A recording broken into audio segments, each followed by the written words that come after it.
Alright, magandang umaga po sa inyo mga ma'am, mga sir, mga boss. Nandito ako ngayon sa tindahan ng mga bangka dito sa Zambales. Dito po sa Barangay Matain, along National Highway, Barangay Matain, Subic, Zambales. Yan, mga boats. Tanong tayo kung magkano yung mga boat nila, no? Pero pakita ko muna sa inyo yung mga boats. Ayan, no? Ang gaganda, no? Meron silang mga kayaks, no? Meron silang yan, mga surfboards. Gumagawa rin po sila ng boat, depende sa specifications ninyo. At meron na silang mga ready-mades dito para, ano, pwede nyo na kaagad i-acquire. Okay. Yan, no? Gaganda ng mga boats, no? Ito, ang ganda nito, oh. Kakaiba, oh.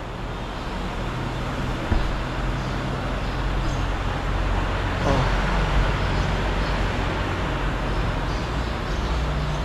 No? Sunrise Paradise. Marine engine Yamaha. 150 horsepower outboard. So ito, mga ini-import nila to from Australia. Tapos nire-refurbish or nire-rehabilitate nila dito, ina-upgrade nila dito. Parang bago ulit. Ayan, meron silang mga kayaks, no? Ang ganda ng mga kayaks nila. By the way, I would like you to meet the owner. Sir, can you please introduce yourself? Yeah, I'm Rodney Hegarty, Australian. But I've been living in the Philippines 44 years. I started here in Olongapo originally in SBMA, which I sold in 2015. And because I have boats and that left over from that, I rented this warehouse. And then I started refurbishing. And it's just grown from there, from 2015 to the present time. So you've been in the business for almost 10 years already? 9 years? In this particular business, the marine industry since 2000. Ah, okay. So, where are these boats coming from? Most are coming from Australia. Australia. We bring them in from Australia, we refurbish them here. We bring motors in from Australia, we refurbish. Usually they're running anyway, but we just service them and then we put them on the boat. But you also customize, you build from scratch, right? We do. We have one boat here that is built and customized here. Oh, really? That's a very nice boat, sir. Very nice. It's 30 feet long. So do you need the permit if, let's say, somebody wants to own a boat in particular? Not really. A private person can own and drive that boat without a permit. If you're in a commercial business, resort or dive company carrying passengers or freight, you require a permit from NAMRIA. Alright. So you also sell jet ski? We do, but we don't have stock. This one belongs to a customer, but it's broken. It's basically unfixable. It's too expensive to fix. Because usually jet skis are used and abused. Used and abused, that's right. Correct terminology. This is one of the boats came in from Australia that we're refurbishing now. When that's finished, it will look like it just come out brand new out of the factory when that's finished. Wow. It'll take about 3 to 4 weeks. And then we'll put another, this is Ronnie, he's the workshop manager. Sir Ronnie, nice to meet you again.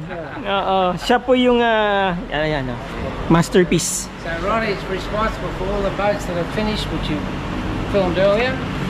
And this one will come out the same as that. Looks like brand new. It'll like brand new. So, why does this one have this? They call that a pod. And some people, sometimes we mount it on boats that have been converted from inboard motors to outboard. This one wasn't, but that allows more room inside the boat if it used to be an inboard motor, Mm-hmm. and it gives length to the boat, which gives more speed. Okay. Okay? So that's what's called a pod. So you put the engine there. We mount the engine right here. Uh, So it gives you about another 2 feet. This- That'll have all new seats put in it, new cushions, and another new motor will go on that, and all new windows, and it'll come out like brand new. Very nice. So this one, how much are you going to sell it? That'll sell for about probably 950,000. 950K. Uh-huh. So this is what, a Dolphin model? Or what? This is a Pride. You can see here. It's a Pride. It's an Australian brand. It's the hull is quite an older hull design. It's look like a retro design. See the way it's designed, the logos, but a beautiful boat. Very wide, beamy, which makes it more stable, comfortable. Most Australian boats are quite wide in their design. So this is very ideal for, you know, sea and open ocean fishing. You can Right. overnight because there's 2 beds inside. When You're it's going to finished? put 2 beds inside? Yes. And then if the customer requires, we can put a toilet there. Really? Yes, we can. Toilet? Yeah. That's nice. It can also be a honeymoon boat as well, you know? Oh, what's that? A honeymoon boat. Honeymoon. Romantic. Romantic, yeah. As long as you don't get seasick, it's okay.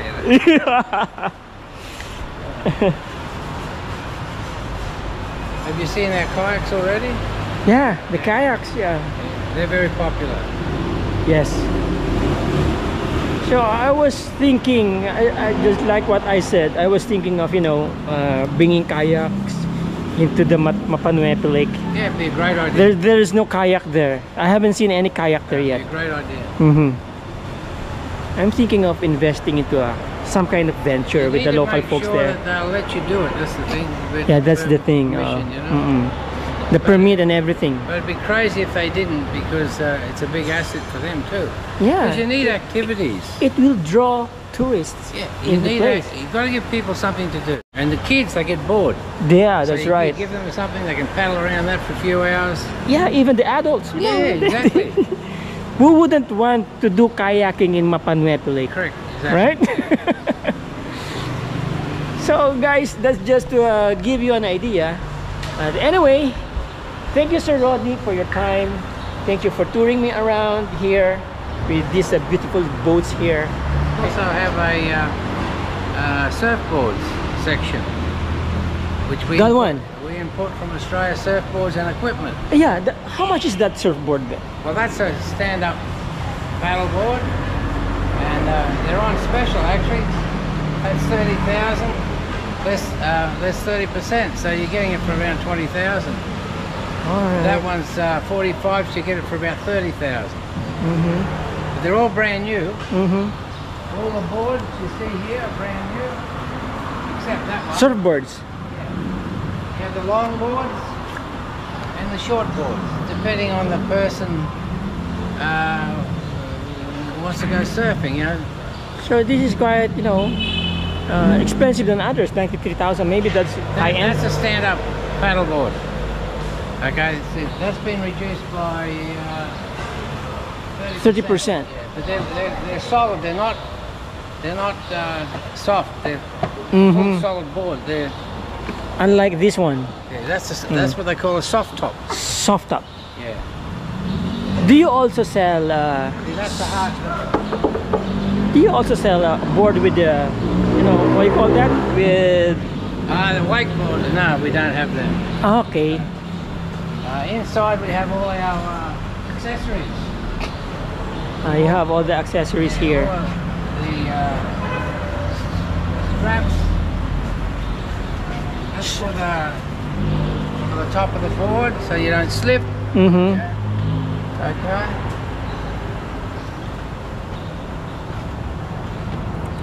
Like that. That's for your attached to the board and to your leg, so if you fall off, the board stays with you. It doesn't go floating away. You know? So it's like the boat is being anchored to you, no? Yeah, exactly. So you know, of course you usually fall off, so you don't have to go chasing your board anymore. Yeah. And you also sell spare That's the parts. waxes for the top of the board, so you don't slip. It's a beeswax, different varieties, and that makes it more tractable because the board itself is quite slippery. You know, if you look at it, they're polished, you know. But you put the wax on there, and then it becomes Sticky. sticky. Okay. So it's a Johnson. We have here Johnson floor wax, you know. It's a different Johnson. It's a different Johnson. You know the Johnson's floor wax here. Yeah. Now they're the spare fins. A lot of people have preference for different types of fins that are attached to the board to give it stability. And that's the different variations we have, you know. Okay. I'm importing for customers' requirements. So people require a different engine or different parts for their boat. They can't buy it here. The alternative is America, and the problem with America is the shipping costs. And because we ship regularly from Australia, we can reduce their shipping costs because we consolidate it.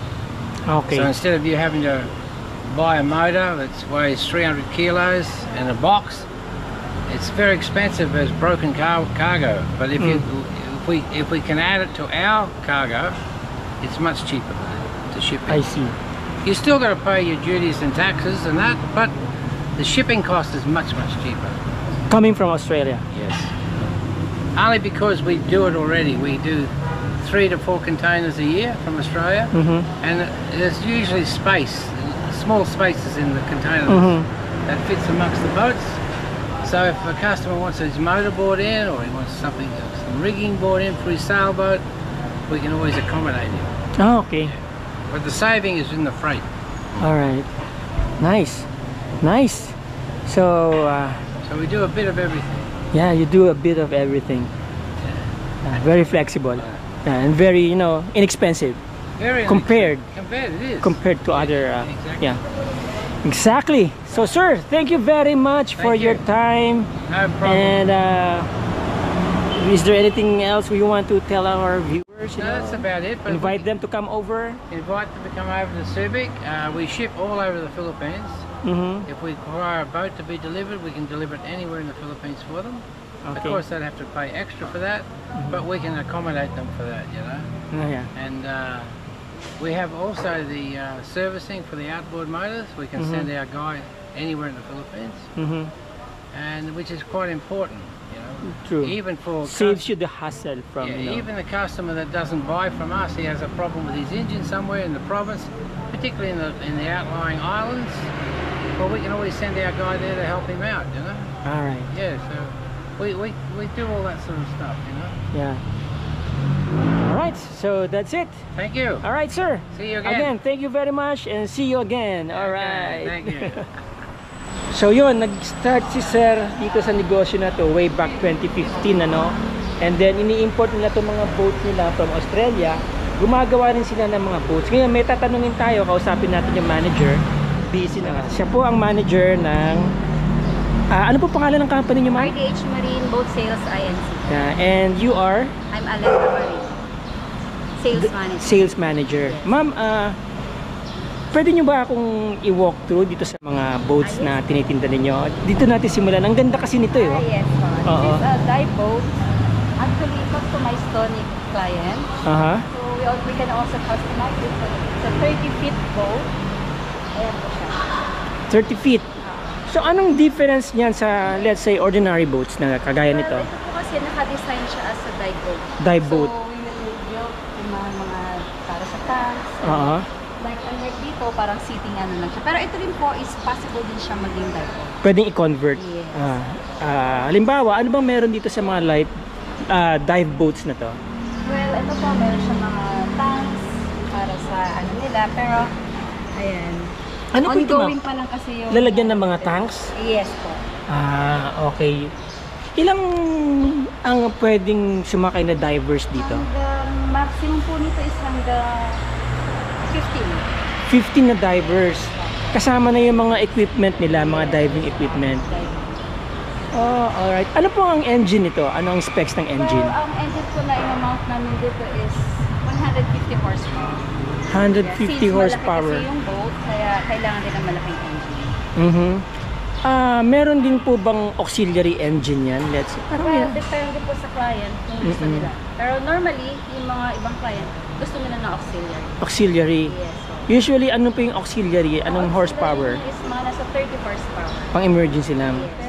4-stroke po yung ilalagay namin. 4-stroke. Okay. Mas matipid sa gasoline. Normally kasi pagka mga 2-stroke na dyan, maano siya, tawag dito? Mausok. Usok. 4-stroke. Okay. Yung mga engines niyo po, galing yan ng Australia. Australia. Po lahat dyan. Yung iba dyan for parts na lang, Mhm. at yung iba is in good condition, running condition. Kagaya nito ma'am, magkano po ito binibenta? Well, ang normal po namin na dive boat is nasa 2M. 2M. Pag customized, since meron kasi siya mga ibang iba na rin po yung price. Depende sa kung ano yung Mhm. Ito nasabi sa akin ni Sir Rodney ay i-deliver daw to sa Palawan. Yes po. Talaga? By client. Paano niyo po i-deliver? By sea, depende po sa ano ni client. Kasama na po itong trailer. Yes sir, with trailer na po siya. Paano niyo isasakay niyo po sa boat na malaki sa ship? Depende po, container or sa shipping po. Okay. Ito container, siguro yung mga nasa 40-footer na container kasi malaki pa, 30. So plus yung trailer niya. Ito, ginawa niyo to from scratch. I mean, Yung hull po niya is built talaga yan. kayo na din talaga gumawa. Hindi po kami. Meron din kaming nag-build. May dito na, And then dito kami na. lang, kami na nag-add up nito mga to, yung mga, Dito niya na po pinagawa sa Pilipinas. yes. Okay. Pero yung builder po nito is Australian company rin siya. Sa Pilipinas. Based lang siya sa Pilipinas. Tapos kayo na naglagay ng mga ganyan. Yung mga Ano pong tawag sa boat na to aside from diving boat, no? Kasi may nakita ako mga single hull, double hull. Ano ba ibig sabihin nun? Single naman po. Dolphin boat ito, design na dolphin. And single ano lang. O paano mo makaklasify ang dolphin? Ano, dyan, ganyan, yung itsura niya. Apo. Tapos, Mukha siyang dolphin. mukha siyang dolphin, ano? Ang tawag dito, hull. Yes po. Single hull. Yes po. Yan ang nag-stabilize ng boat. Yes. Nice. Tapos, talagang may mga ganito, no? For Yes, for rubber. Yeah. Oo. Para protection. protection. Protection. Yeah, very nice. Ito naman, ma'am, kagaya nito. 1.2. Yes po. 33 feet din siya. Actually, ito, ano din siya, service boat or Service boat. Oo. Pagka bumibili ba ng mga ganito, ma'am, kagaya ng ganyan, kung personal use na, no, private, kailangan mo ba ng license o permit? Actually, pagka mga private naman mo, not necessary. Mhm. Pero kung like ito commercial nyo, you have to get a permit dun sa kung saan kayo Paano pagka tina-travel ko po, may kasamang trailer? Yung trailer dapat may permit. Hindi rin po. Hindi rin Siya kailangan. required. Kasi ano lang siya, kung baga boat carrier. Okay. So, nag-ask na rin kami before sa LTO, kung oo. kailangan namin siya i-register, and as per LTO, hindi naman necessary. Kaya wala siyang chassis number, Yes. no? Oo. Pero ito pong boat na to, sa mga owner, they can register it sa marina. Okay. Kung gusto nila, Yes. anong advantage nun kapag naka-register sa marina? Well, aside from proof of ownership, so kung commercial siya, I think Pwede, required. required yun. Tapos, syempre, kailangan, usually yung iba may mga radio, di ba? Kailangan ng permit doon sa mga communication equipment. Hindi naman. Oh, nice. Ang mga makina po nito, ma'am, ay brand new or Depende po kay client. Well, kami po, may mga second hand kami naka-mount na siya or naka-install. Pero pag gusto ni client ng bago, inaano naman namin. Okay. Ma'am, ito tawag nyo kanina dolphin, ano? Ano naman to? Ito po yung ano niya is Yanmar. Yung model niya. Okay, ganyan ang Yanmar. Usually open. Oo. Ito kayo na ang nag customize. pwede naman i-customize kayo na ganito. You offer after sales support like maintenance, everything. May mga concerns sila or problema, may mechanic naman kami na we can assist them. And in case they want it commercialized, do you assist also in processing the permits and For the licenses? permits, hindi po, they can do it. But you can refer them. Yes, we can help them. We can assist them kung Nice. saan. Oo. It's good. So, ito pong mga makina na to are all second For hand. sale po siya, yes. For sale. Nagbebenta rin Yeah, po kayo ng siya. makina. Para sa mga Actually, kasi outboard. napakamahal ng outboard pag bibili ka ng bago. Yes ma'am, what is the difference between outboard and inboard? Well, ang inboard po kasi normally sa mga malalaki na yun, sa mga yate. Okay. Doon siya ginagamit. So lahat po dito outboard engine And mas madali kasi ang maintenance ng outboard. ng outboard. Oo. Mhm. Okay. So far ma'am, anong pinakamalaki yung engine dito? Sa ngayon po, itong 200. 200. Yan. Yamaha. Ang laki, no? Ayan, kasya siya dyan. Kayang-kaya niya dito niya. 30. Ito yung ilalagay nyo ay 150? 150 lang. Eksakto Pero lang force yun. lang po. Sakto. Oo. Oh, yan po yung mga engine nila. Oh. Yeah, for parts lang po yung iba dyan. 4 parts lang. Ganda pong brand ang Mercury. Pinakamaganda sa lahat ang Mercury. Mercury, Yamaha, mga pare-pareho lang po sila. Aha. Nice. So, yung mga ganun kaliliit, ma'am. Ayan, dinghy po. Dinghy. They call it dinghy or tender or service boat. Dinghy. Yeah. Mga nasa Okay. 12 feet po yung ganyang kaligot. Ano ang engine na pwedeng ilagay po dito? Pero mga range po siya ng 10 hanggang 30 horsepower. Manual, pwede siya manual. Yung minamount lang siya. Okay, pwedeng itabi kapag ka, ano na. Ito, pwede rin lagyan ng engine yan. Yes po. Mhm. Manual din siya. Pero yung naan. Meron na po siyang kakabitan halimbawa. Yes po, ito po yung transom na tinatawag. Ito, Ano po tawag dito? transom po. Transom. Oo, dyan siya minamount yung Mhm. Ito is made of fiberglass. Yes. Ito parang aluminum, you know? Ano pong mas maganda? Aluminum or fiberglass? Well, based on sa mga ano namin is mas ano is fiberglass. Fiberglass. Yes. Kasi mas madaling i-repair paano? Oo. Tataparan lang Tsaka ulit. yung ano niya is parang sabi nila mas malakas, mas matagal ang Lifespan. life. Ma'am, ito, magkano tong ganitong boat? Ito po 160. 160K. Okay. Ito na yan. Wala pang makina. Wala po. Pagka, let's say, ang ilang horsepower? 15? Yes, 15. Actually, ito 10 hanggang 20 pa dito. Kasi mas Let's say, gusto ko ng 20, magkano yung pinakamura yung engine for this one? ang meron kasi kami dyan na available is yung 9.9. Nasa, ano yun, 80,000. 80K. So all in Second all, hand. plus the engine is 240. 40. Included na po ba yung delivery dyan? Hindi pa. Hindi po. Depende kung within area lang na malapit, like Olonga po, we can free naman. Kung palalagyan ko to ng engine, maganda ang dagat, pwede ko nang i-travel to all the way to Kabangan. Pwede. Talaga? Yes, pwede. Oo, pwede. Tapos ma'am, may nakita ko itong mga boat na to. Dolphin din po ba tawag dyan? Ito po Savage boat. Ito Caribbean boat. Caribbean boat. Caribbean. And this one, Savage. Okay, Savage. Model niya kasi yun. So yung, yung ganyan na type ng boat, Savage boat, yung model niya. Ito Caribbean. Caribbean. Model niya yan. Ganyan ang Caribbean. Ito Caribbean. Ito cruise craft. Cruise craft. Yes. So anong difference sila ng Caribbean sa cruise craft? Well, halos ano naman ito sir. Yung design niya lang din po. Mhm. Half cabin siya pareho. Oo. Ito kasi mas maliit. Anong size po nito? Nasa 15 feet po. 15 feet. 6 Nice. Nice. Ano pong makina? Ang nakamount po dyan is 50.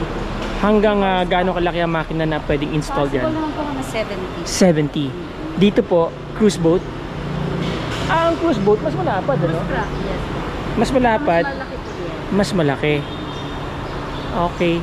Very nice. Ang ganda. Doon pa sa presyo niya, hindi pa po kasama itong... Kasama na po yan, set na siya. Isang set na. Yes. Included na rin po yung engine. So, How much? ready to How much order ulit? na po siya. 1.2 po siya. 1.2. May angkla na yan, ano? Lahat naman may angkla na, ano? Okay. Very nice. 1.2. Kasama na po lahat, oh. Meron na kayong, ano, mai-enjoy nyo na to. Good as new po yung ano niya. Newly painted. Ito, bago rin tong bimini niya. Yung mga seats niya. Yung kanya mga cushions. Newly upholstered din po siya. May mga ilaw na rin sa ano, ano? Yes. Speaker. Tapos meron. May speaker na. Yes. Talagang mag-i-enjoy ka talaga pala dito. 135 pala, powerful na rin, ano? Yes. So, halimbawa, nagkakaproblema, may warranty ba yan yung mga engine nyo? Well, sa mga ano po namin, hindi kami nagbibigay ng warranty pagka second hand. Okay. Kasi syempre, pero As is. we guaranteed naman yung clients namin na May we'll do a after sales. C-trial. C-trial natin and pwede rin nilang, kung meron silang mekaniko, pwede nilang isama. C-trial, ibig sabihin test drive. Yes. Okay. that's right. Gaano naman kalayo or ilang oras ang test drive? Well, depende po. We're doing our C-trial sa Yacht Club. So, ay sa SPMA. So, depende po. Like, minsan, inaabot din kami ng 30, ganyan, to 1 hour. Depende rin naman sa client. So, yun ang pinaka-test drive pala, C-trial. Yes, C-trial. Ma'am, kung order ako ng boat, let's say ito, papagawa pala ako, ma'am. Ito kagaya nito, pinagawa po ito sa inyo, di ba? Usually, sa selling price, magkano yung ina-ask yung down payment? Well, ang asking po talaga namin is 50%. 50%. Yes. Tapos, upon delivery, And then yung upon delivery yung 50%. balance. Oo. May mga insurance ba ito, ma'am? May binabibilan na i-insured din ito mga to? Depende na po sa client. Depende sa client. Okay. So, mostly, ang inyong ginagawa ay refurbishing, selling, pagdating sa mga permit and licenses, si owner na ang ano nun. But you can refer them to the authorities. Nice. Tapos ito, ma'am, rubber boat? Yes po. Pero ang hull niya ay Fiberglass. fiberglass. Matibay din po ba yan? Yeah, okay naman din po siya. Reinforced po. Saan naman po ginagamit itong boat na to? Same lang din po. Or, Recreational? recreation. Pwede rin pang rescue. Pwedeng rescue. Island hopping. Alam niyo, ma'am, sa panahon natin ngayon, ang dami nang lumulubog na mga syudad, na mga na mga towns, di ba, kagaya sa Bulacan. Siguro it's high time one of these days baka bawat instead na sasakyan na nasa bahay, boat na ang nakapark, di ba? Kasi yung mga lumubog na yan, pwede pa naman nilang pagawan ng bahay yun parang sa kagaya sa Venice, di ba? O sa Australia, mga nasa yung mga bahay nila nasa swamp. So this one is 1.2. Ilan po makina nito, ma'am? Isa lang po. I mean, gaano kalakas? 90 horsepower 90 siya na horsepower. Suzuki. Okay, ganda. Ang ganda. Tapos, ma'am, ito dinghy. Dinghy, yeah. Dinghy rin ang tawag niya dyan. Same lang yung design. May solar panel kayo. Gumagawa, nag-i-install din ba kayo ng mga... Hindi po. May mga client din kaming bumibili ng solar panel. Nagtitinda rin kayo ng... Yes. Talaga? Possible din. Tapos, ma'am, ito konti na lang po. Itong mga kayaks nyo, ma'am. Yan, kagaya niya. Magkano mga kayaks? Yes Nag-range. po, oo. Ito. Ano siya? Ito, Ito, ang ganda, oh. This is pang tatluhan. Price niya po is 45. 45. Second hand, yeah? Yes, used po siya. Second hand. Ito cute, maliit to. Yan, single seater namin. 30. 30. Pero, all negotiable naman po yung mga pricing namin. Ang ganda. So, single, double, tsaka pang triple yung mga kayaks. Last, ma'am, ito. Medyo naiibahan ako sa dating ng boat na yan. Ano ba yan? Actually, for lang yan sa amin. Storage. Ito, Oo. pinastorage lang po sa amin. Parang spaceship, no? Parang, ano yan, as customized yung design niya. Hindi ko lang po sure. Kasi hindi sa amin yung go. Pinastorage lang sa amin ng client. Kakaiba yung design niya, no? Oo. So ma'am, maraming salamat po sa ma'am. At yan, baka may mga gusto pong bumili ng boat dyan. Hanapin nyo lang si ma'am dito sa... We have our FB page and may website din po kami. Search nyo lang yung www.rdhmarinesubic.com and yung FB namin is RDH Marine Subic. Okay, maraming salamat po sa time nyo ma'am.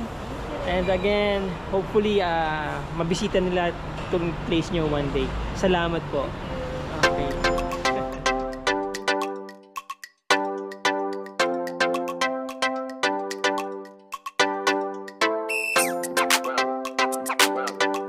Standing in a puddle.